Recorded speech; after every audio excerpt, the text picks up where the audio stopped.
un être tout à fait particulier s'est manifesté et se manifeste à travers notre organisation de la nation essénienne. C'est un être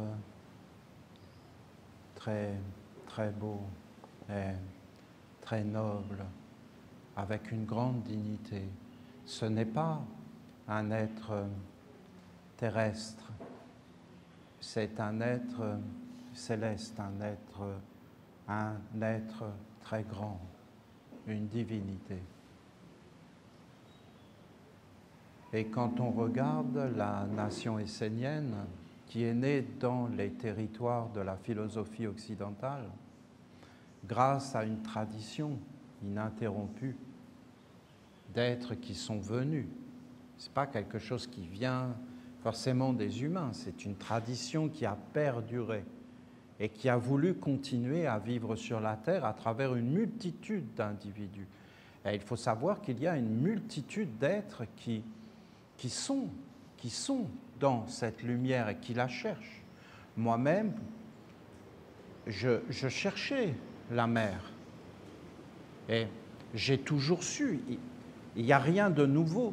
Et même quand elle parle de la racine et de toutes ces choses, bien sûr, la façon dont elle le dit, c'est différent. Mais moi-même, je connaissais ces choses. Je savais qu'il fallait que je me pose. J'ai beaucoup fait ça, et même je l'ai fait tout le temps, je le fais encore. Vous voyez, je suis en train de me poser.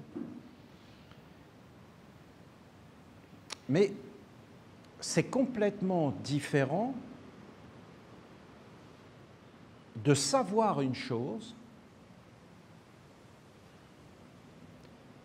et de rencontrer l'être.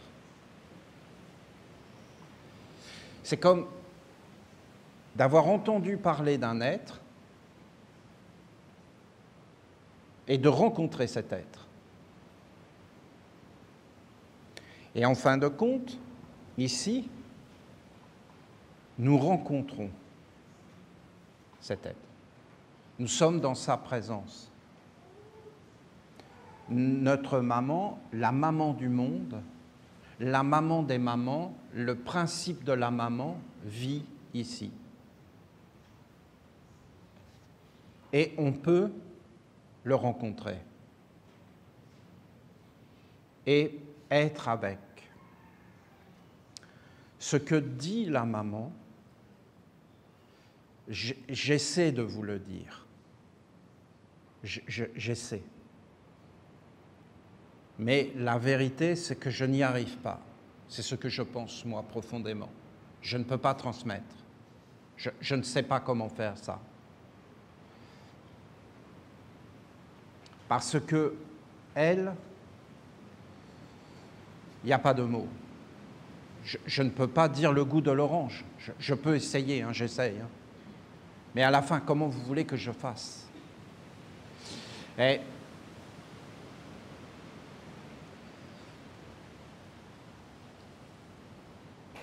elle est là. C'est quelque chose. Il n'y a pas qu'elle. Il y a un très grand être qui est en train d'apparaître. Un Dieu qui est en train d'apparaître dans la région. Un grand Dieu, un Dieu. Lui, il n'aura pas de problème qu'on l'appelle Dieu. C'est un grand Dieu, le grand Dieu de la lumière, du soleil, de la splendeur, de la grandeur, de la royauté. La royauté. C'est magnifiquement beau. Il emplit tout. Il vient parce qu'il y a la maman. Il vient parce qu'il y a les archanges. Et il vient. Et quand notre mère nous a parlé, vous savez, c'est simple, parce que je la vois.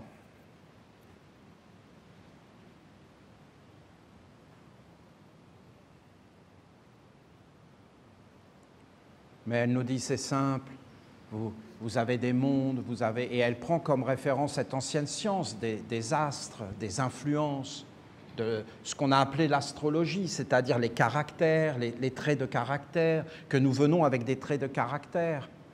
Et en réalité, elle nous dit, mais tout ça, c'est pas vous, en réalité. Vous êtes dans un monde. C'est très, très beau, la Torah.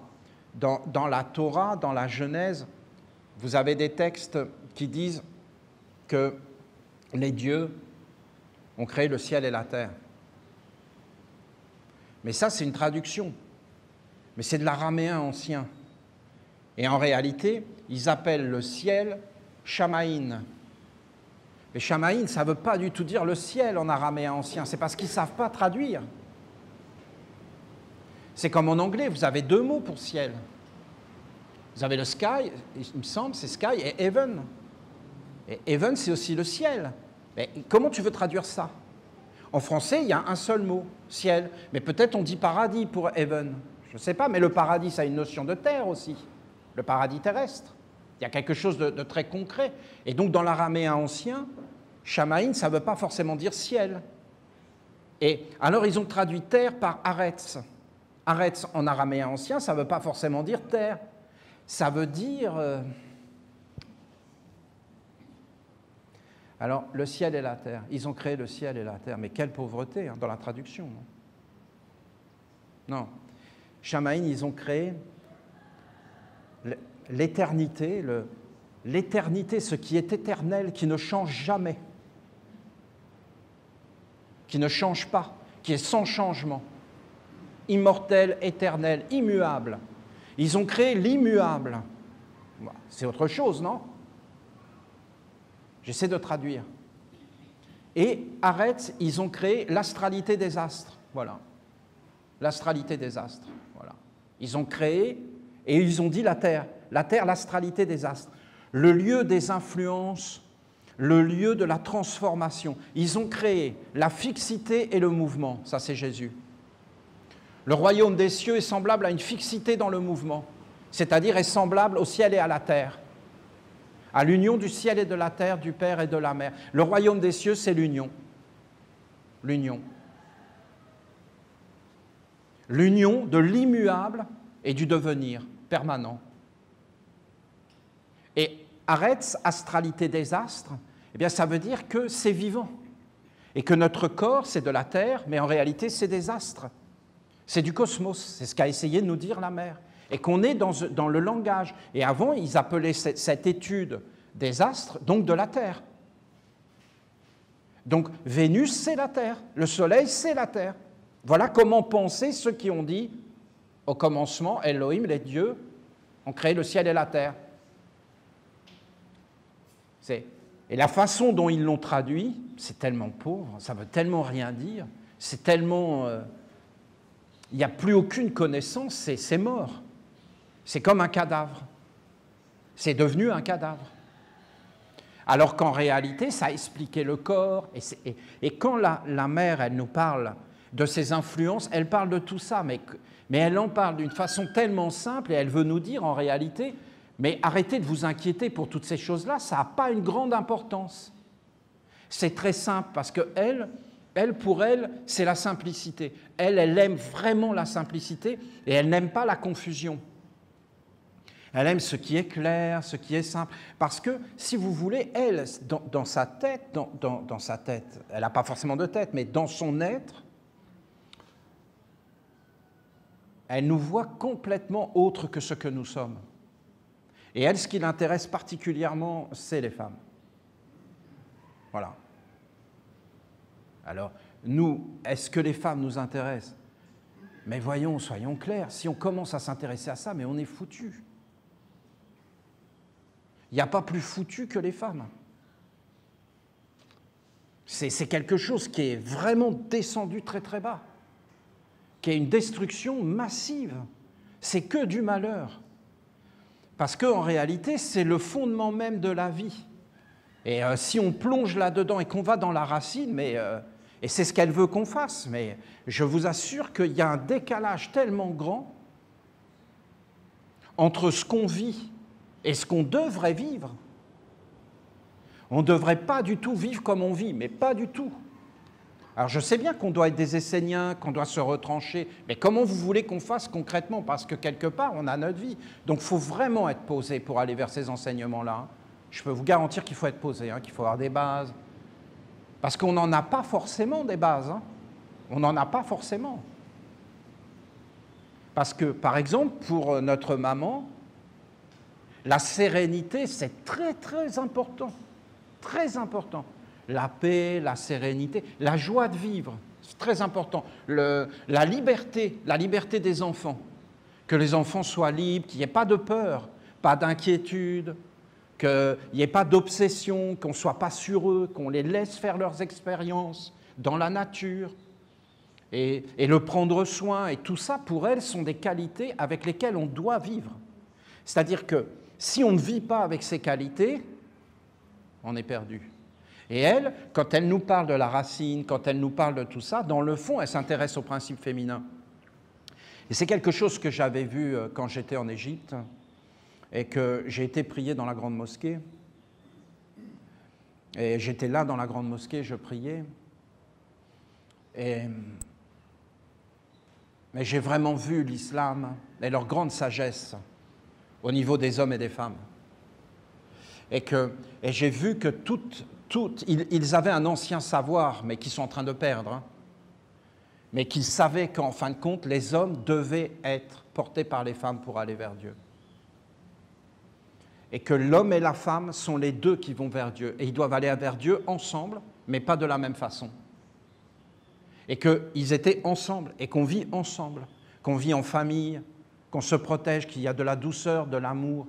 Et on a montré l'islam d'une certaine façon, très violente, alors que c'est totalement faux, l'œil qu'on a, parce que ces êtres-là ne sont pas du tout comme cela en réalité. Ils sont très doux et très respectueux. Alors bien sûr qu'il y a toujours des excès, mais dans le fondement de leur être, on a à apprendre de tous les êtres. Et il n'y a pas d'être qui fondamentalement est mauvais. C'est un pulse.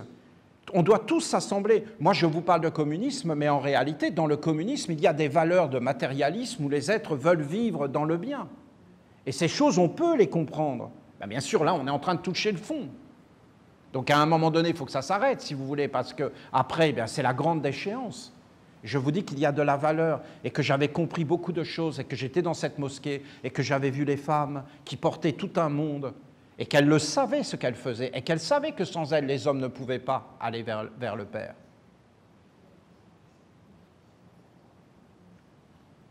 Et que maintenant, tout est dans la confusion. Vraiment. Et que plus personne ne va savoir qui il est, qu'est-ce qu'il a à faire sur la terre. Et en réalité, c'est ça qu'elle a voulu nous dire. Parce que son message, il est grandiose, grandiose. Parce qu'elle a voulu nous dire que ces astres, ces influences, on ne pourrait pas les modifier.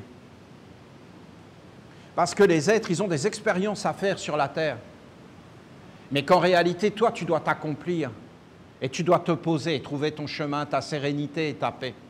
En réalité, il ne faut jamais perdre sa paix, jamais perdre sa sérénité. Jamais perdre son chemin, sa destinée qui est propre, de la lumière, de la grandeur, et qu'il faut être éclairé de l'intérieur, et pas forcément de l'extérieur, que l'extérieur c'est important, mais l'intérieur est fondamental. Et d'ailleurs, quand on regarde bien la vie, les enfants et toutes ces choses, c'est même avant la naissance que ça se passe, et les 7 premières années.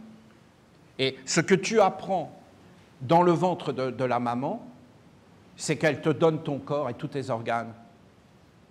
Et après, tu sors, et là, tu es formé. Ou tu es mal formé, mais si tu es mal formé, ce sera pour toute ton existence terrestre. Et en réalité, après, tu apprends les fondements qui vont te servir toute ta vie. Marcher, parler, regarder, écouter. Et après, toute ta vie, tu vas vivre avec ces fondements.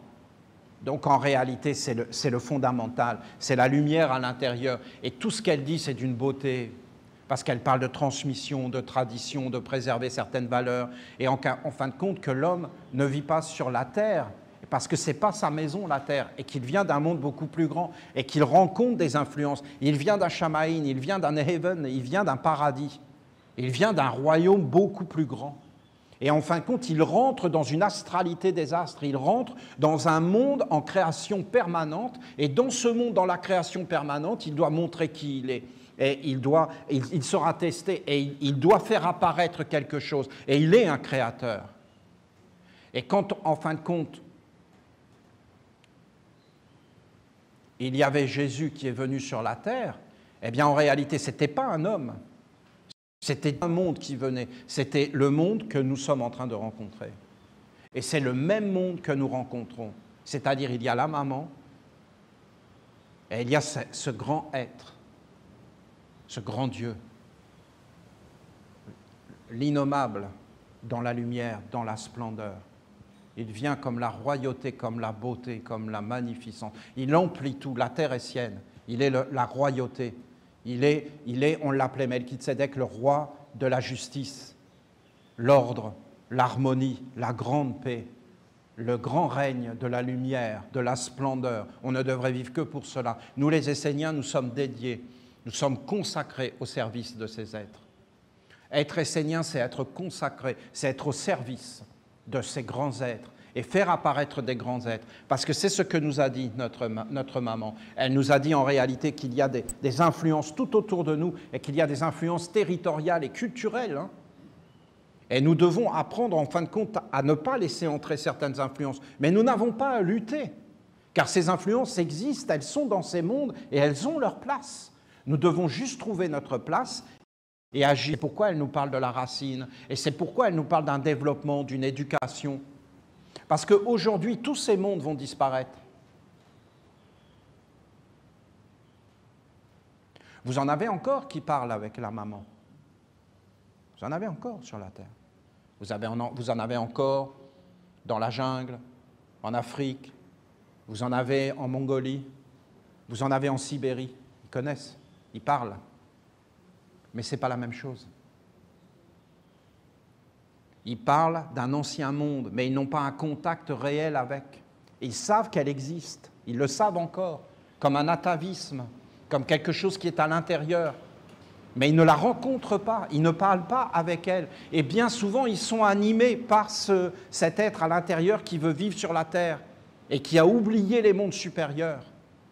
Et en fin de compte, quand ils parlent avec la maman, c'est pour avoir des bonnes récoltes, c'est pour avoir une bonne chasse, c'est pour avoir la santé, c'est pour qu'elle leur donne la pluie. C'est pour qu'ils aient une vie heureuse, c'est pour que leur récolte soit prospère, que leurs semences soient fertiles. C'est pour ça qu'ils parlent, parce qu'ils veulent juste vivre sur la terre au milieu des influences.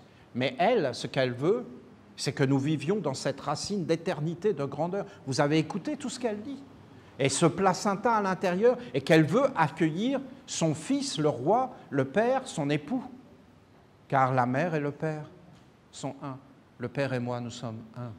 C'est mon époux, c'est la royauté, c'est mon fils, c'est mon mari, c'est la totalité, c'est ma fille, c'est la totalité de ma famille que je porte à l'intérieur de moi. Je porte les mondes, je porte tous les dieux, tous les animaux, tous ces êtres sont ma famille. Et à l'intérieur de tous ces êtres, il y a la splendeur, la grandeur, la félicité, la beauté, la magnificence. Fais apparaître cela et tu es avec moi, parce que je suis celle qui fait tout apparaître. Je suis la naissance et je conduis tout dans la grandeur, la résurrection et la vie. Je suis la résurrection et la vie. Vous vous rendez compte, Jésus qui dit « je suis la résurrection et la vie », c'est-à-dire qu'un homme serait la résurrection et la vie. Mais c'est vraiment n'importe quoi de penser des choses pareilles. C'est vraiment une bêtise absurde. La résurrection et la vie, c'est elle, la grande nature et les mystères qui sont cachés derrière. Des mystères qu'il y a des êtres qui se manifestent à travers la nature, comme il y a des êtres profondément ténébreux, sournois et malsains, qui se manifestent à travers les Occidentaux. Et tu peux les voir. Hein. Et là, tu crois que c'est des humains, mais ce n'est pas du tout des humains. C'est des êtres derrière. Alors, si tu peux parler au côté humain, ben, tu peux parler. Mais si tu ne peux pas lui parler, ben, tu ne peux plus lui parler. Et des fois, ils vont te le dire. Hein. Ils vont te le dire, je suis vraiment désolé, mais j'ai des ordres. Ça veut dire quoi? Ben, c'est qui te donne des ordres? Et toi, tu es d'accord avec ce que tu fais? Non. Alors pourquoi tu le fais? Je n'ai pas le choix. Ben, pourquoi tu n'as pas le choix? Ben, je suis payé. Oh. oh, ah, viens, finissons-en là. Ça pue. Allez, vas-y, fais ton boulot. Fais ton sale boulot, qu'on en finisse, non? J'ai pas envie de vivre dans un monde comme ça, moi, de mercenaires, qui sont en contradiction avec leur être profond, juste pour... Mais de quoi on est en train de parler, là? Et ça, je peux vous garantir que c'est beaucoup plus qu'on croit. Hein. Ah, mais on ne veut pas le voir. Mais dans la nation essénienne se manifeste un être de pureté, de grandeur, de splendeur et de beauté immaculée. Bon, il faut que je vous lise le message. Ouais, je vous dis. Hein. Je sais de quoi elle parle. Voilà. Donc je vous dis, il y a 6 frères et sœurs, 6 Esséniens et Esséniennes, qui vont aller dans le jardin. Et vous voyez, nous sommes en train de construire des logias, parce que nous voulons quand même poser. Et ils vont aller faire leur retraite de 6 lunes. C'est cet enseignement des 6 lunes qui fait qu'on est ensemble. Et c'est cet enseignement des 6 lunes qui est une de nos disciplines principales et centrales, où un homme, une femme, va aller vers les mondes supérieurs. Que pour les hommes, nous arrivions plus facilement, c'est une certitude. Et qu'ensuite, quand il y avait cette histoire, d'après les 6 lunes, des initiations, que pour les hommes, nous y arrivions plus facilement encore, oui. C'est même plus on va vers le haut, plus c'est facile pour les hommes, et plus ça devient impossible pour les femmes. C'est ce qu'on a constaté. On n'avait pas d'a priori, on l'a constaté. C'est des faits. On s'est trouvé devant des faits. On n'avait pas forcément le savoir. Hein. Le savoir vient par la pratique.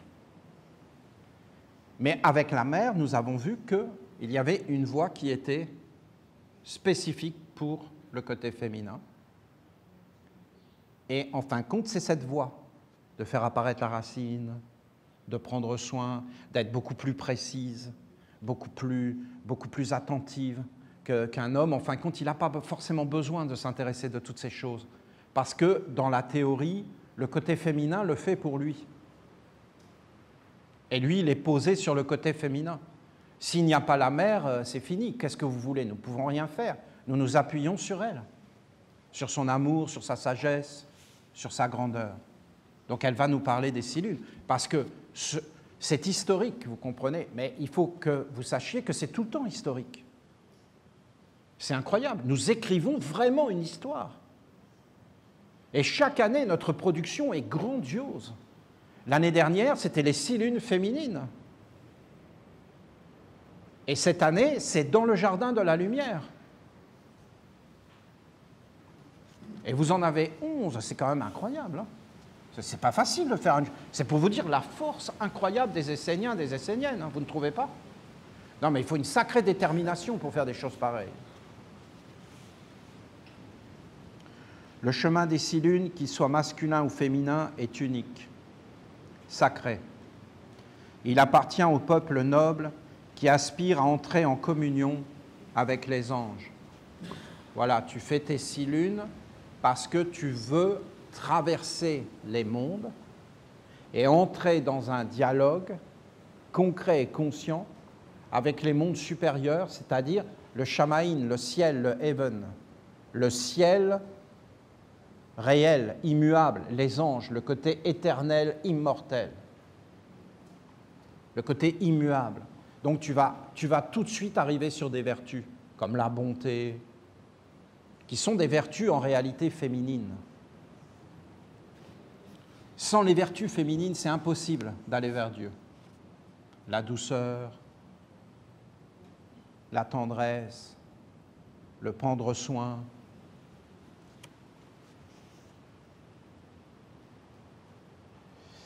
Je ne sais pas si on peut vraiment parler de tout ça. Tenir une maison, Laver le linge. Ben, Olivier, tu es en train de parler de quoi? Faire les vêtements. Ben, je vous parle des arts sacrés. Et si vous voulez vraiment là nous renforcer dans le côté féminin, vous avez qu'à retrouver tout ce que je vous ai enseigné sur Marie-Madeleine, les anciens Esséniens, comment ils vivaient. Parce que quand tu regardes Marie-Madeleine avec Jésus, mais sans Marie-Madeleine, mais Jésus t'oublie. Hein. T'oublie. Parce que c'est facile de regarder Jésus, mais il y a Marie-Madeleine. Et Marie-Madeleine, c'était un truc de fou.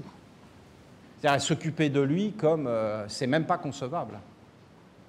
Parce qu'elle prenait même des choses qu'il avait lui pour les enlever, aller les nettoyer.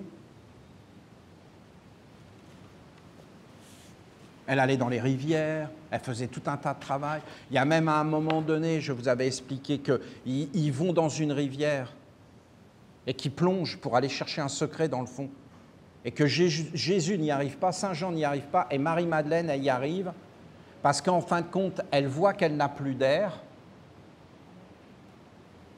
et elle se dit, soit je remonte, soit je meurs, et elle décide de mourir pour aller chercher et le ramener pour l'offrir à Jésus. Et elle décide de mourir. Et en fin de compte, elle ne meurt pas, elle remonte, et elle a le trésor que Jésus a utilisé toute sa vie. Et qu'il utilisait pour prier le Père en mettant cette couronne sur sa tête. Et en fin de compte, c'est pour ça qu'ils lui ont mis la couronne d'épines. Et en réalité, quand ils lui ont mis la couronne d'épines, ils l'ont fait consciemment parce qu'ils savaient qu'en réalité, il parlait avec le Père par cette couronne. Et ils ont voulu empêcher les humains de parler avec Dieu dans le réel. C'est de la magie qu'ils ont fait. Hein. Tu prends une petite poupée, tu l'épingles. Et après, ils ont mis ça dans toutes les églises. C'est des inconscients. Ils ont vénéré une magie de ténèbres et de médiocrité et d'asservissement et d'esclavage, parce que ça ne se fait pas. Et aller demander à une maman, et aller demander à la Vierge. Et quand j'étais à Éphèse, dans le village essénien, et qu'il y a la maison où il y avait la Vierge, mais je ne suis même pas rentré à l'intérieur tellement c'était sombre. Et les gens, ils vont en pèlerinage, j'ai refusé de rentrer là-dedans, moi. C'est sombre. Et la Vierge est complètement mécontente. Il faut savoir qu'elle déteste la croix. Et que pour elle, ce n'est pas du tout un symbole de vie. Hein. Comment les humains peuvent arriver dans toutes ces ignorances? Ils ne sont plus comme dans l'amour de ce qu'ils font. Et d'être simples, d'être vrais. Ils sont complètement dans tout ce qu'on leur dit. Ils ne vérifient rien, ils ne sont pas posés, ils ne connaissent pas leur vie, ils ne vont pas vers l'intérieur. Sinon, jamais ça existerait des choses pareilles.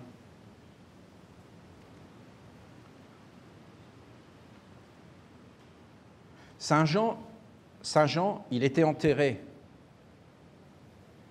Ils ont été obligés de venir la nuit, de le déterrer et de le cacher. Ils ont mis un autre à sa place. Parce que vous aviez tous les chrétiens qui venaient pour prendre des bouts. Ça en dit long.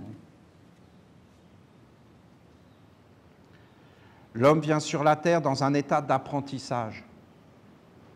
À chaque fois qu'il prend un corps, il doit réapprendre et être éduqué de nouveau. Aucun homme ne naît dans le savoir. L'homme y naît dans les ténèbres de l'ignorance. Et l'homme, à chaque fois qu'il vient sur la terre, il doit réapprendre. Donc, il doit avoir des instructeurs. Et en réalité, donc, c'est une tradition et une transmission. Nous, les hommes sur la terre, nous sommes faibles. Parce que ce que nous avons, nous pouvons le perdre. C'est jamais acquis. C'est toujours en mouvement. Et en réalité, sur la terre, pour garder ce que tu as, tu dois mettre en œuvre une sagesse, un savoir-faire qui est basé sur l'humilité, sur le prendre soin, et en fin de compte sur la maternité.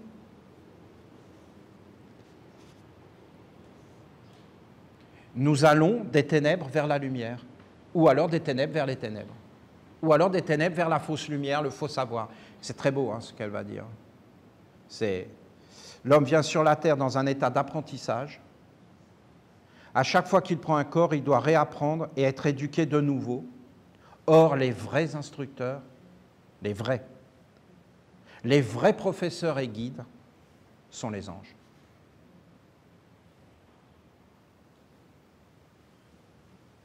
Ça, c'est notre tradition. Ça, c'est notre fierté, notre honneur. Les vrais instructeurs sont les anges. Aucun homme n'a le savoir et aucun homme n'est intelligent. Les mathématiques appartiennent aux anges, la géométrie appartient aux anges, la musique appartient aux anges. Et les hommes, en fin de compte, ont été des disciples des anges, mais aucun géomètre, aucun mathématicien n'est plus grand que les mathématiques. Les enseignements de Jésus à travers les évangiles, ok, est-ce que c'est bien de les avoir? Oui, ça nous renseigne, mais en réalité, ils ne sont pas plus grands que la vérité. Un manuel de mathématiques écrit par un mathématicien génial n'est pas plus grand que les mathématiques. Les mathématiques sont plus grands que n'importe quel manuel. Et Dieu est plus grand que n'importe quel texte sacré, Torah, Évangile et Bible essénienne. Ce sont juste des outils pour transmettre et maintenir vivant un savoir qui doit être vivant de génération en génération. Dire que le prophète Mahomet est le dernier prophète, si c'est mal entendu, vous vous rendez compte? L'histoire s'arrêterait.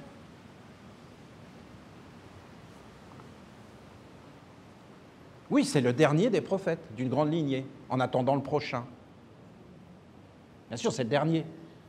Et après, il y aura le prochain, qui sera à son tour le dernier. Et ainsi de suite. Dans ce cas-là, si tu l'entends comme ça, oui. Parce que si tu n'as plus la vie, tu n'as que la lettre qui est morte. Et qui va l'interpréter si ce n'est la vie et l'intelligence? Donc cette petite phrase en dit long sur beaucoup de choses, sur une attitude.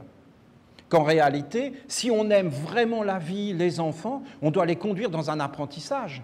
Et dans un apprentissage réel, pas dans un apprentissage abstrait et avec des militaires derrière. Parce que c'est des militaires, hein, derrière l'éducation. C'est pour faire des soldats et des consommateurs. Ce n'est pas du tout pour faire des êtres libres, dans une dignité, dans un monde supérieur, avec des racines, et tout ce qu'on est en train de parler ici, avec une vie plus grande sur la Terre. Parce qu'à la fin, quand tu vois que ça mène à rien, tout ça, est-ce que tu as le droit d'emmener des êtres dans une voie sans issue? C'est ça les vraies questions qu'on devrait se poser. Est-ce que c'est autorisé de faire ça devant la justice? C'est de la tromperie. Et quand tu arrives dans ta voie sans issue et que tu vois que ça mène nulle part, cette histoire-là, ben qu'est-ce que tu fais? Tu fais marche arrière. Mais comment tu fais pour faire marche arrière? Qui fait marche arrière? Tu ne peux pas. Et après, tu vas renaître dans le même état. C'est très très beau. Les vrais professeurs et guides sont les anges. Aucun homme n'est grand. Devant les mathématiques, hein. Mais vous avez des grands mathématiciens qui révèlent les mathématiques. Ils les révèlent, ils les font connaître. Nul n'a jamais vu Dieu, mais lui, qui est tourné vers le sein du Père, nous l'a fait connaître. C'est un génie, il est très doué. Mais il n'est pas supérieur, il est juste un être qui fait apparaître un monde qui existe et qui est une vérité universelle pour tous les êtres. Chercher à être instruit par un ange est la véritable dignité, noblesse. Les anges sont les gardiens du vrai savoir et de la bonne éducation. Donc je ne peux pas faire du mal à un homme, puisqu'en fin de compte, il y a un ange derrière et que je pourrais offenser l'ange. Donc il y a toute une éducation, toute une culture des anges.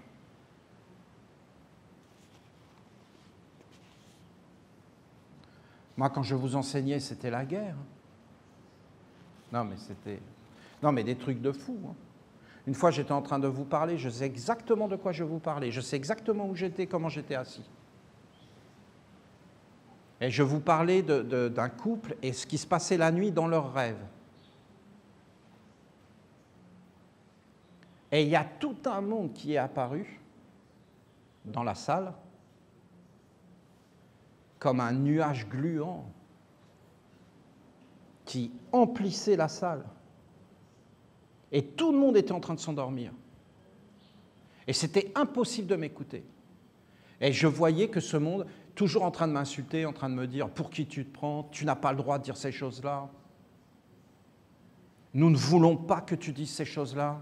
Si toi tu les connais, alors tu les gardes pour toi. Tu n'as aucune autorité de faire ça. » Non, c'est violent. Hein. Donc moi, je continuais. Qu'est-ce que vous voulez que je fasse? Et d'un seul coup, vous aviez Raphaël qui arrivait.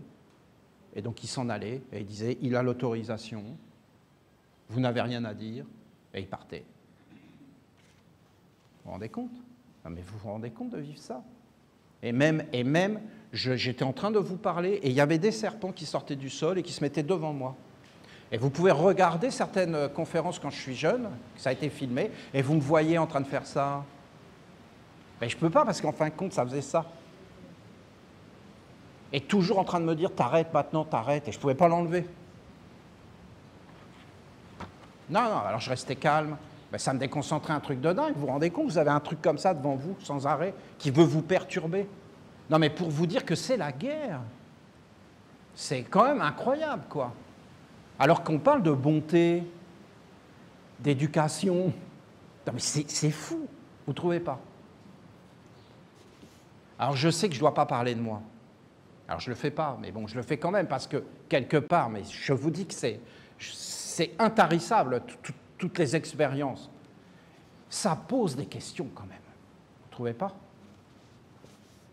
Ça éveille, quoi. On se dit, mais attends, mais c'est dingue. Et c'est ce qu'elle dit. On devrait être guidé par les anges. On devrait vivre dans la bonté, dans la sérénité, dans le calme.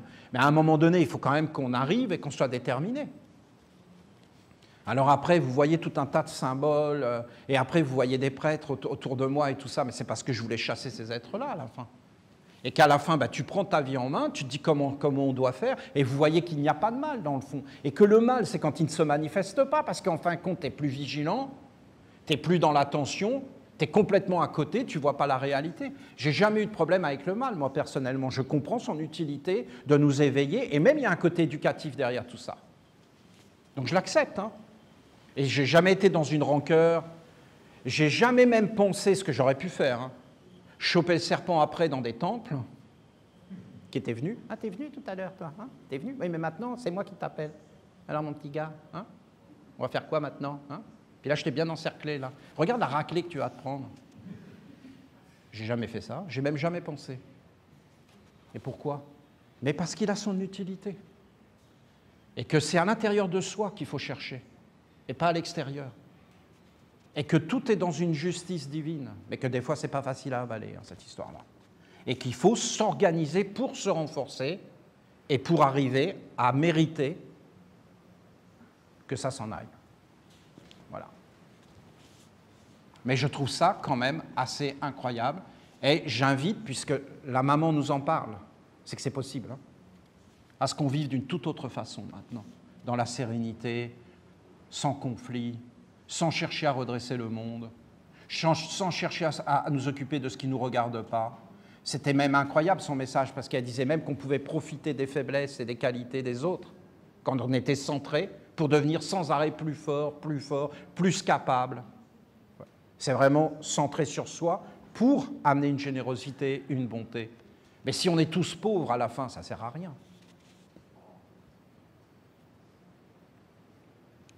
Les anges sont les gardiens du vrai savoir et de la bonne éducation. Les hommes sages mettront tout en œuvre pour garder vivant le lien avec les anges et pour transmettre leur guidance à travers la tradition essénienne. C'est impersonnel, c'est pur. Moi, je suis désolé, ça fait du bien. Moi, j'aime ça. Moi, je dis que l'humilité, c'est une bonne façon de vivre. Et que la vérité, en fin de compte, ça nous libère de tout un poids de choses fausses. Et qu'en réalité, il n'y a pas un homme qui est supérieur à un autre homme et qu'on devrait être dans l'harmonie, dans le respect. Et qu'en réalité, il n'y a presque aucun problème. Donc je suis vraiment désolé, parce que l'économie va s'effondrer puisqu'elle est fondée sur les problèmes et les peurs. Eh bien, c'est pas grave, on en créera une autre, qui sera fondée sur le respect, sur la grandeur, sur la simplicité. Aucun homme ne peut remplacer l'instruction d'un ange, c'est sûr. Un ange, il te parle par tout ton être, par toutes tes cellules. Un ange, il est là, tu goûtes la bonté, tu es dedans. Un homme, il te dit, voilà, la bonté. Alors, est-ce que c'était comme ça qu'on éduquait? Non, parce qu'on éduquait à travers des femmes. Et dire que c'est des hommes qui vont éduquer, mais c'est absurde. Alors l'homme, il éduque. Ben oui, ce qu'il peut faire, c'est qu'il est là dans le ventre de sa femme et qu'il dit, alors mon chéri, il peut chanter, il peut faire des choses. Hein. Il ne peut pas faire plus. Et ça passe quand même par la femme. Et c'est quand même elle qui dit, prends, ceci est mon corps, et bois, ceci est mon sang, livré pour toi. C'est maintenant que les humains n'entendent plus ces paroles, mais je peux vous garantir qu'avant, ils les entendaient. Hein. Et qu'ils savaient très bien que c'était la grande maman qui fait ça. Et que Jésus, il disait des paroles de la grande maman. Et qu'elle nous enveloppait. C'est avec leur industrie, c'est depuis la guerre.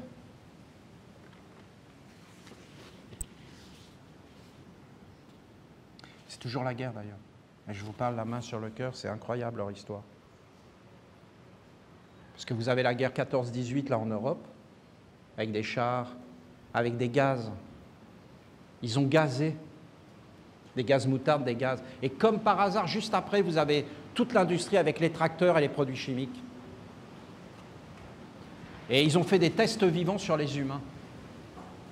Et après, ils avaient un savoir-faire militaire, ils l'ont transposé sur l'agriculture, c'est devenu une guerre contre la nature. C'est dingue. Hein, alors qu'avant, ils avaient des chevaux, ils travaillaient, il y avait du travail puisque c'était avec des chevaux, c'était avec la nature. Mais est-ce que vous vous rendez compte les taxes de dingue avec des tracteurs, avec l'essence, avec le pétrole, avec tout ça, tout ce qu'il faut payer sans arrêt, les emprunts. Les chevaux, tu les reproduis toi-même. Là, tu es obligé de faire des emprunts, de passer par des banques, d'augmenter la valeur des terres, la valeur du travail, donc d'amener de la pauvreté, donc d'amener des esclaves, donc de les rendre esclaves. Aucun homme ne peut remplacer l'instruction d'un ange. Va demander à un ange tout ça, tu vas voir ce qu'il va te dire. Va lui demander tout ça, tu vas voir. Tu vas voir ce qu'il va te dire. Il va te parler de lumière, de beauté, d'indépendance, de dignité, de grandeur, de travail bien fait, de prière, de dévotion, d'amour, de respect, d'être avec les animaux. Tu vas voir tout ce qu'il va te dire et tu vas tout savoir et ça va être clair. L'ascèse des 6 lunes,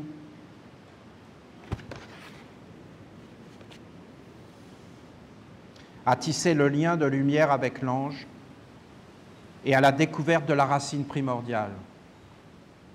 Donc la racine, le corps, l'astralité des astres, les 4 corps dans le corps, les portes, et au-dessus, le lien avec l'ange. Donc les influences, tout ce qu'elle dit.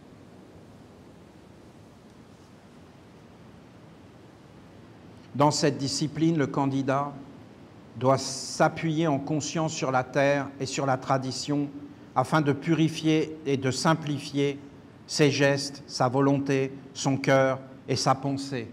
En réalité, c'est fondé sur le jeûne, cette ascèse. C'est-à-dire qu'en réalité, on coupe tous les liens, toutes les habitudes.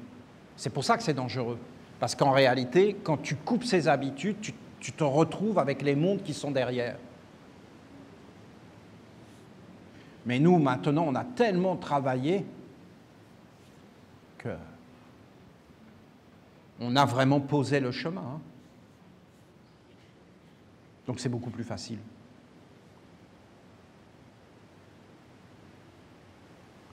Une fois que ces 4 fondamentaux sont posés et calmés, alors le candidat doit s'élever à travers le monde des esprits, des génies et des égrégores, afin de se présenter à la porte du monde des anges et pouvoir entendre la parole du messager de la lumière. Ce chemin est grand, il est noble et extrêmement beau.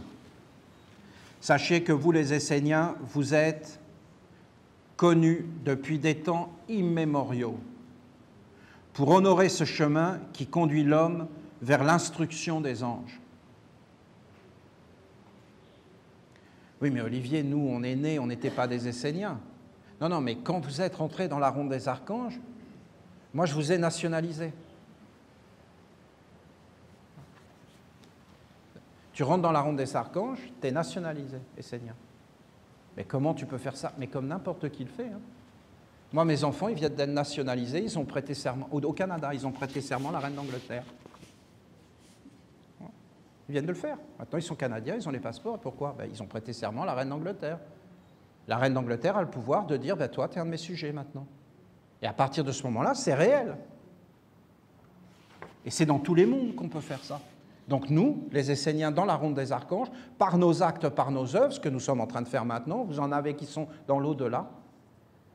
Et en fin de compte, nous sommes en alliance avec des mondes. Et donc, nous avons une tradition. D'ailleurs, nous parlons avec notre mère. Nous parlons par la tradition essénienne. Elle nous reconnaît comme étant des Esséniens. Ce que nous sommes. C'est certain, je n'ai aucun doute là-dessus. Et donc, nous, dans notre tradition, nous parlons avec les anges. Aujourd'hui encore, vous vous présentez devant moi et vous avez ressuscité. On est de nouveau là, on est rené. Notre tradition est de nouveau existante sur la terre, dans la perfection et dans la grandeur. Et on est moins? Ah non, non, on est beaucoup plus. On est beaucoup plus qu'avant. On a un savoir beaucoup plus grand. La Bible que nous venons d'écrire est exceptionnelle. Et tout ce que nous sommes en train de faire est grandiose. Nous sommes dans la victoire de notre tradition. Aujourd'hui encore, vous vous présentez devant moi, vous avez ressuscité. Ce savoir, ce chemin, cette discipline, on l'a ressuscité. Et là, je vous dis, il y en a 11 qui vont y aller. Et on s'organise. Vous comprenez ce que j'essaie de vous dire? Que ça s'organise, que ça se pose pour avoir toutes les conditions, pour que ça soit puissant, pour qu'on transmette un savoir. C'est une fierté pour votre tradition, pour tous les peuples et les hommes qui aiment la grande sagesse, et c'est aussi un puissant héritage que vous avez su capter.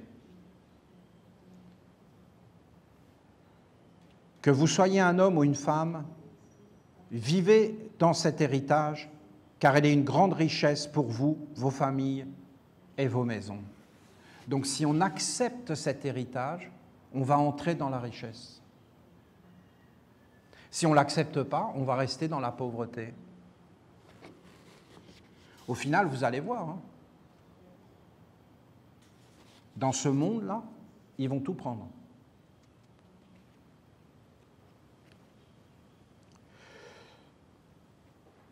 La méthode utilisée sera différente. Que vous soyez un homme ou une femme, le processus est le même, car le but est de traverser les mondes pour être instruit et guidé par un ange. La méthode utilisée sera différente, car les femmes ne portent pas elles-mêmes les mêmes outils, les mêmes compétences, capacités et fonctions que les hommes. Il n'est pas bon de mélanger ces mondes, ces fonctions, car le résultat ne sera pas clair et la confusion appelle par affinité les mauvais esprits qui à leur tour invoquent les génies et ensuite les égrégores. Mais maintenant, je vois que même les écoles mixtes et tout ça, c'est mauvais. Bien sûr, c'est mauvais. Et je vois qu'il y a un côté où les hommes et les femmes doivent être séparés. Et que c'est mauvais. Et qu'en fin de compte, on perd tout avec cette histoire-là. Et en fin de compte, ça génère des conflits. Vous n'avez qu'à regarder le monde, ils sont dans un échec total. Même dans le milieu du travail. mais dans plein de milieux. Et maintenant, vous avez même des femmes qui rentrent dans les côtés militaires avec des armes. Mais ça, c'est dégradant. Vraiment dégradant. Vous croyez vraiment que les enfants, ils veulent voir leur mère rentrer avec un pistolet à la maison, avec une mitraillette? Vous croyez vraiment ça, qu'elle enlève son ceinturon? Déjà, leur père, c'est un peu lourd, mais alors leur mère? La voix masculine, ce chemin des anges ne fait pas partie de mon école, car il conduit à s'unir avec des réalités qui sont supérieures et qui appartiennent à l'autre monde. La discipline des 6 lunes est réellement l'ascèse qui permet de rencontrer le monde des anges. La voie masculine des 6 lunes est fondamentale et elle est royale.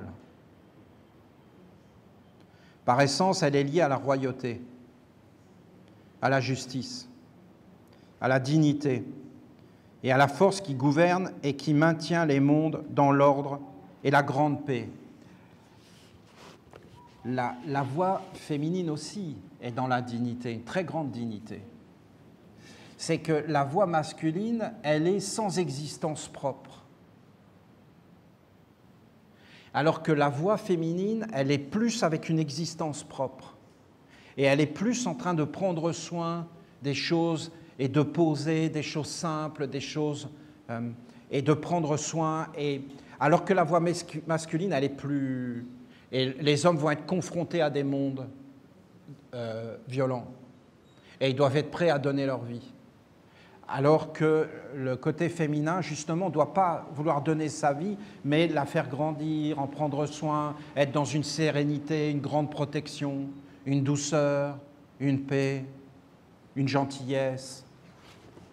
C'est 2 voies différentes, je le vois maintenant.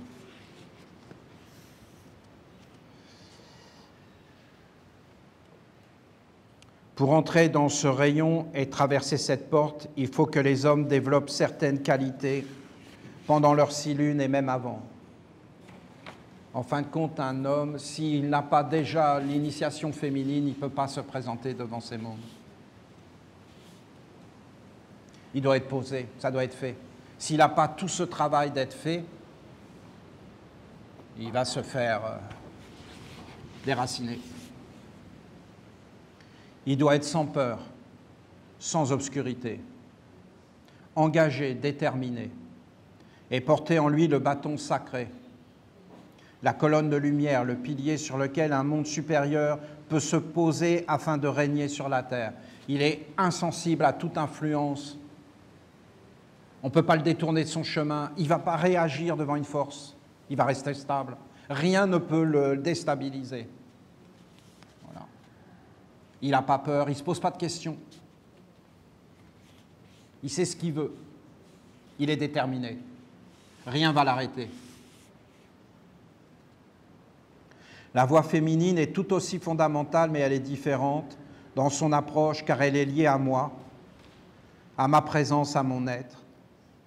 Je le dis, le chemin des 6 lunes n'est pas mon école, mais la voix féminine doit utiliser et rendre vivante tout ce que j'ai enseigné, tout ce qui vient de moi, pour entrer en contact et en communion avec l'ange.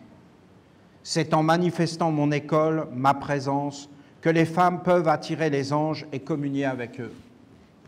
L'homme, il traverse les mondes et il va se présenter à l'ange dans les hauteurs. La femme, elle reste où elle est et elle fait descendre l'ange vers elle, dans les profondeurs.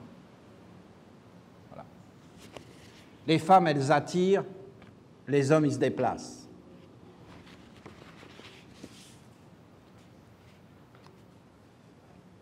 Donc les femmes amènent la lumière sur la terre et les hommes ouvrent les espaces pour que la lumière puisse descendre.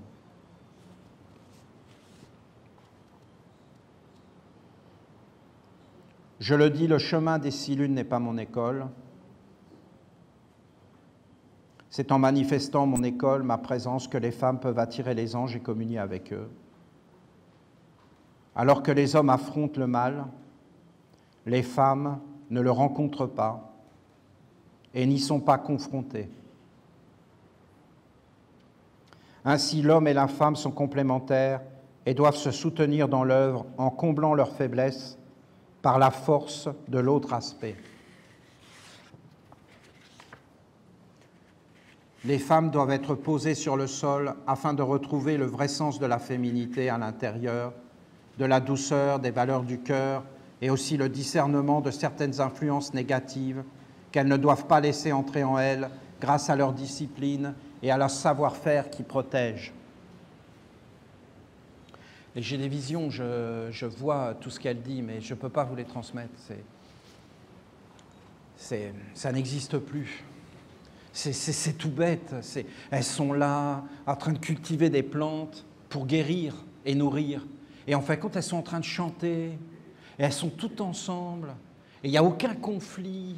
Et elles sont toujours dans la douceur. Puis après, elles lavent. Et quand elles lavent dans des mondes. C'est vraiment des magiciennes. Hein. C'est de la magie. Hein. Elles font de la magie sans arrêt. Et il y a toujours des intentions, il y a toujours des choses. Et même si elles vont faire la cuisine, même si elles vont... Ça ne veut pas dire que les hommes ne peuvent pas faire la cuisine. Hein. Moi, j'adore ça personnellement. Mais vous voyez, donc, c'est pas... Il ne faut pas enfermer les mondes, là. Hein. Je ne suis pas en train de les enfermer. Je parle d'un ancien monde. J'ai beaucoup parlé de ces choses. Je vous ai parlé d'aller chercher de l'eau à la rivière, de la mettre dans une coupe, de chanter. Les femmes, elles chantent, elles dansent, elles apportent du bonheur.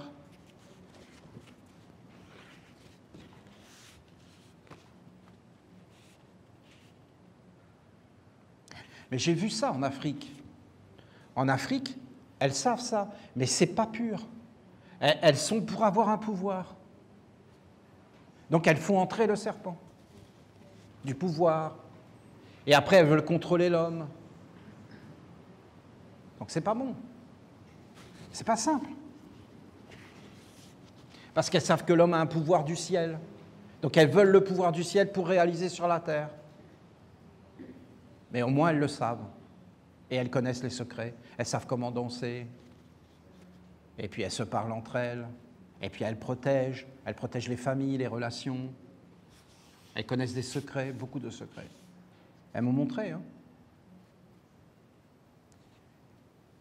J'ai vu leurs initiations, comment elles font en Afrique.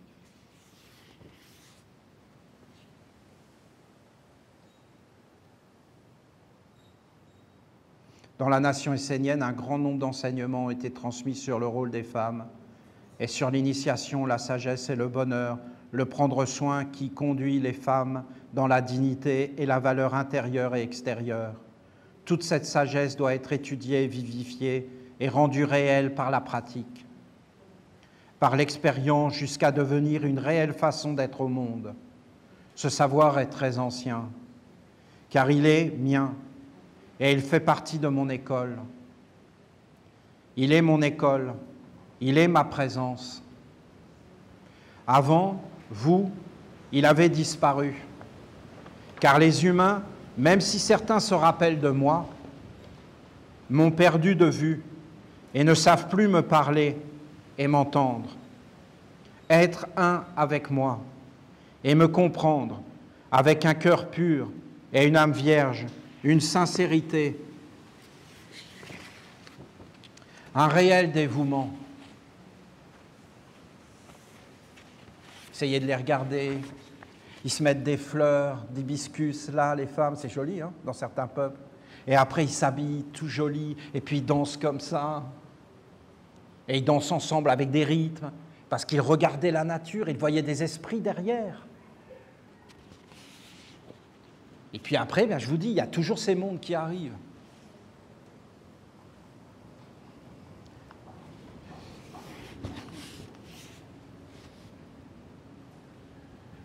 Je retrouve tout cela en vous, c'est-à-dire, ce qu'elle retrouve en nous, c'est ça.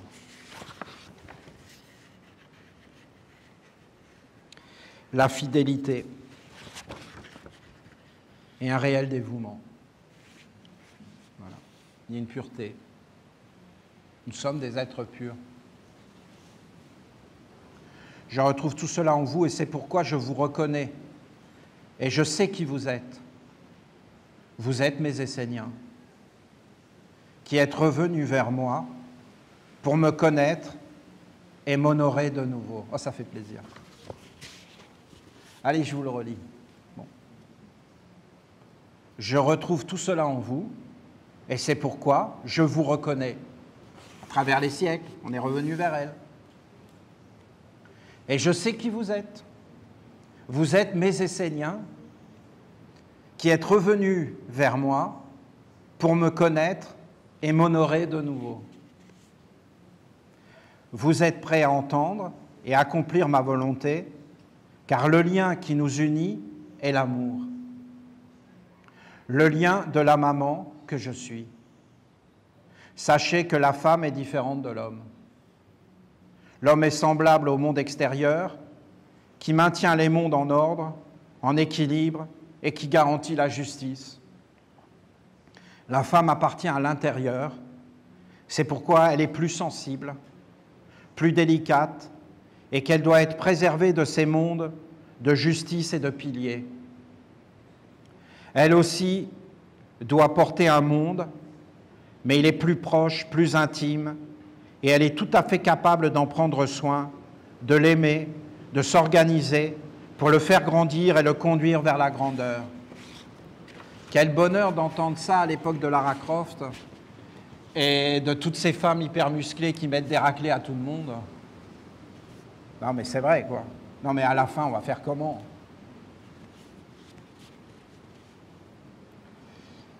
Si les femmes ne sont pas fortes dans leur domaine, les hommes sont placés dans la faiblesse. Ils n'ont plus de terre pour contenir l'immensité du ciel et les forces destructrices. Et voilà, c'est fini. Si les hommes n'accomplissent pas leur rôle de protecteur, alors les femmes sont détruites et ne peuvent se poser pour trouver et cultiver leur bonheur intérieur, leur beauté, leur joie de vivre. Donc les hommes vont protéger les femmes à coups de sac à main sur les démons. Hein, donc voilà, on ne va pas aller loin, habillés en Jean-Paul Gaultier. Parce que c'est les folles qui habillent les femmes. Alors ça, par exemple, c'est politiquement incorrect, hein, on est bien d'accord. Non mais c'est quand même marrant, si vous regardez tout ça. Vous verrez l'emprise des mondes. Il faut le voir pour le croire. Je n'ai pas de problème avec ça, moi, personnellement, hein, vous comprenez? Je passe dans ce monde sans problème. Mais il y aura quand même des problèmes au bout d'un moment. Et des graves problèmes. Parce que c'est bien d'être un peu saoul et de s'amuser à faire n'importe quoi, mais quand ça prend des proportions et que tu ne peux plus l'arrêter, et que tu deviens alcoolique, et que tu deviens complètement toxicomane et dépendant d'un monde qui conduit vers la déchéance, ben quand tu veux arrêter, tu ne peux plus. Et après, tu as tous les mondes qui arrivent, et là, ils te fracassent la tête. Et tu n'as plus aucune protection. Et là, tu obéis et tu fais tout ce qu'on te dit parce que tu es asservi. Et que tu as tout perdu. Et que les hommes ont oublié le Shamaïn et l'Aretz, le ciel et la terre. Ils ont oublié les lois, que le ciel était immortel et que la terre était en perpétuel mouvement et que tu pouvais tout perdre. Et qu'il fallait une sagesse et une bonne éducation et un bon chemin, et qu'on était venu pour ne pas faire n'importe quoi sur la terre, et que les êtres ont une fonction, une dignité, et que si tu les dénatures, ça finit mal. Si les hommes n'accomplissent pas leur rôle de protecteur, le chemin de l'homme et de la femme sont différents, car la femme travaillera avec la subtilité sur l'animisme, avec les plantes. Moi, c'est les femmes hein, qui m'ont éveillé à tout ça. Je les ai regardées. Au début, je ne comprenais pas. Je ne comprenais pas. Pourquoi il y a des plantes dans les maisons? Pourquoi ma grand-mère mettait des plantes partout? Pourquoi j'ai vu toujours toutes les femmes mettre des plantes dans les maisons? Pourquoi elles les astiquent? Pourquoi elles en prennent soin? Pourquoi elles leur parlent? C'est un mystère. Pour moi, c'était un mystère. Et après, j'ai compris. La subtilité, qu'en fin de compte, les plantes font carrément partie de la famille, qu'elles sont dans la maison, qu'elles apportent des mondes. Mais un homme, il ne comprend pas ça du tout. Non. Derrière ça c'est un reste d'un ancien monde.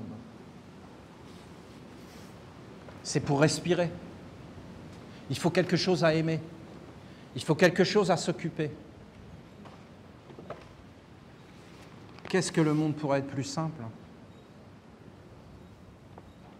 Et quand tu découvres tout ça, tu découvres tout un univers de magie, de grandeur, de beauté, de poésie, de délicatesse, de savoir. C'est parce qu'on vit qu'à la superficie. À la fin, on ne sait même plus pourquoi on fait les choses. Tellement on perd la racine. Mais là, si tu rentres derrière, mais tu vas voir tout un monde qui va apparaître, mais de beauté, de science. Hein. C'est de la science.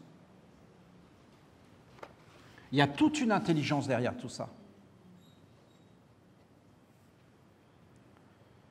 La femme est la terre, alors que l'homme est le ciel.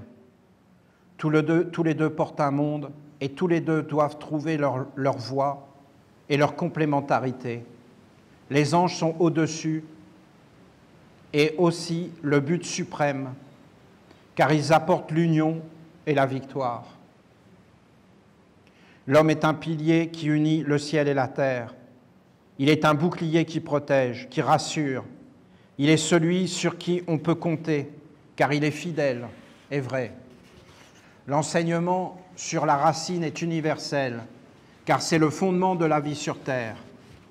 Les hommes et les femmes ne vont pas cultiver la même approche de cette racine, car la femme va en prendre soin comme une plante, alors que l'homme va se poser sur elle pour s'affirmer devant les mondes et pouvoir ouvrir ou fermer les portes.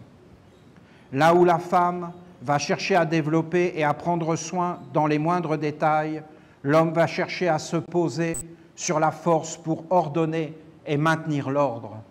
La femme se rapproche de la racine car elle travaille naturellement la terre, les profondeurs, la famille, la communauté, les rites qui protègent et apportent la prospérité, la fécondité. L'homme éveillera sa volonté et il cheminera vers le discernement des esprits, des génies et des égrégores. À travers son individualité et la mise au service de ce rayon envers le roi des rois.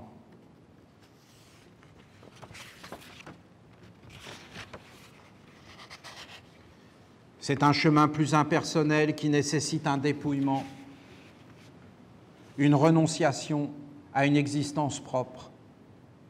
Ainsi, un corps de droiture et de vie plus grande que la mort apparaît. La femme va étudier les profondeurs de son être, elle va se concentrer sur elle-même et sur sa famille, ses proches, la terre et les forces de la terre. Elle va s'associer avec les pierres, les plantes, les animaux, et aussi avec les éléments et avec sa communauté. Elle va tisser des liens de sagesse et de douceur. Ils en ont brûlé 8 millions à cause de ça, pour enlever la mère, pour qu'elle ne touche plus à la médecine, à l'éducation et à toute cette sagesse qu'elles avaient de la terre. 8 millions, vous vous rendez compte? C'est vraiment violent. Vraiment, vraiment violent. Je pense qu'on n'a plus rien à faire avec ce monde-là, définitivement. En tout cas, pour moi, c'est clair. On enlèvera tout ce qui est contraire à la fertilité et qui amène la malchance. Voilà, c'est le bonheur. Elles sont le bonheur. Les femmes, c'est le bonheur sur la terre, c'est la joie de vivre, c'est la splendeur, c'est la terre. C'est tout ce qui est heureux, qui apporte le bonheur, la plénitude, la douceur. Ce mauvais courant, c'est le serpent du mal, la malchance, qui enflante le placenta du néant. Donc, en fin de compte, après la mort, il n'y a plus rien. Il n'y a pas de vie après la mort. C'est la malchance. Et il n'y a pas de vie après la mort parce qu'il n'y en a pas eu avant. Et qu'on a été juste des profiteurs et pas des créateurs. Pas des êtres qui apportent une plus-value, une grandeur, une splendeur et qui payent leurs impôts aux dieux et qui nourrissent les dieux. et font apparaître tout ce qui est grand, noble sur la terre. L'homme comme la femme sont liés à ce placenta et à la naissance de la lumière d'amour. L'ange veut prendre ce placenta pour en faire sa maison et vivre sur la terre avec l'homme et la femme, unis dans la sagesse et l'amour.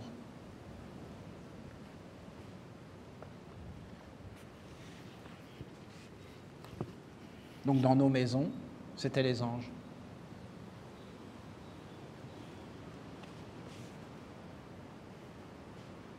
Lorsque la femme rencontre ce monde de l'ange, alors elle est heureuse, car elle peut enfanter,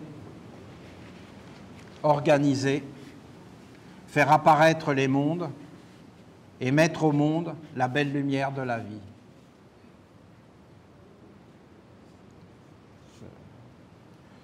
Je ne fais que transmettre. On est d'accord? Je ne peux pas m'apporter une telle parole. Pour moi, c'est impossible. Moi, je me mets vraiment au service de la mère, on est bien d'accord. Moi, je ne rentre pas là-dedans. Parce que va restaurer cet ordre-là, mais...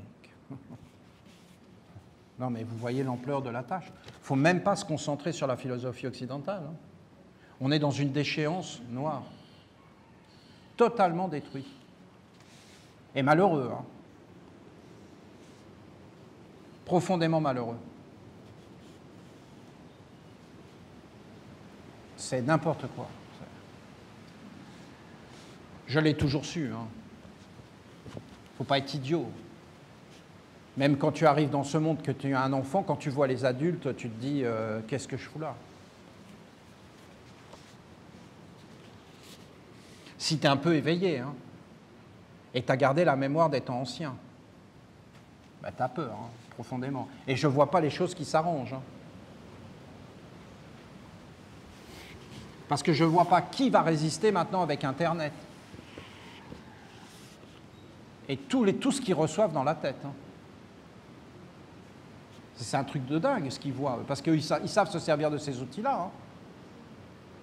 T'imagines la curiosité que tu peux avoir de découvrir le monde à travers un écran pareil, et tout ce que tu peux voir là-dessus, parce qu'eux, ils savent aller sur les internets cachés et tout ça.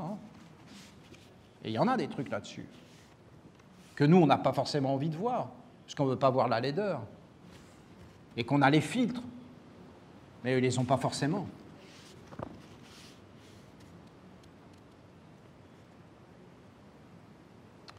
Méditer, clarifier ce chemin des 6 lunes. Il y a 2 approches qui sont masculines et féminines, et vous ne devez pas mélanger ces mondes car ils sont différents. Si vous mélangez, vous appelez la confusion, et avec elle les mauvais esprits qui ne conduisent pas vers les anges. L'homme et la femme sont différents et complémentaires. Trouvez les 2 chemins par la pratique, et en vous mettant en mouvement.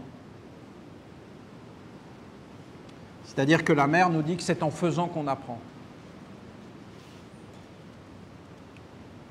Clarifier ces 2 chemins et unifier l'homme et la femme dans le grand service des anges, qui sont au-dessus de tout et qui éclairent tous les mondes de leur présence magique.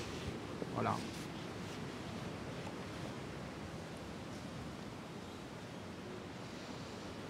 C'est très particulier pour moi parce que je vous dis des choses que je ne vous dis pas en réalité d'habitude. Et je n'aborde pas ces sujets parce que je n'ai pas les mots. Je ne sais pas comment affronter ces mondes qui ne veulent pas qu'on parle de ça. Quel beau moment passé avec vous. C'est comme une prière, c'est comme une communion. Qu'on est ensemble, on est des chercheurs, on veut trouver, et on a rencontré la grande maman, c'est touchant, quand elle parle, c'est tellement simple, c'est tellement beau, la vie est tellement simple auprès d'elle. Elle montre des exemples, on est autour d'un temple, et elle aime qu'on prenne soin des personnes âgées, mais c'est les femmes. Elle aime les femmes.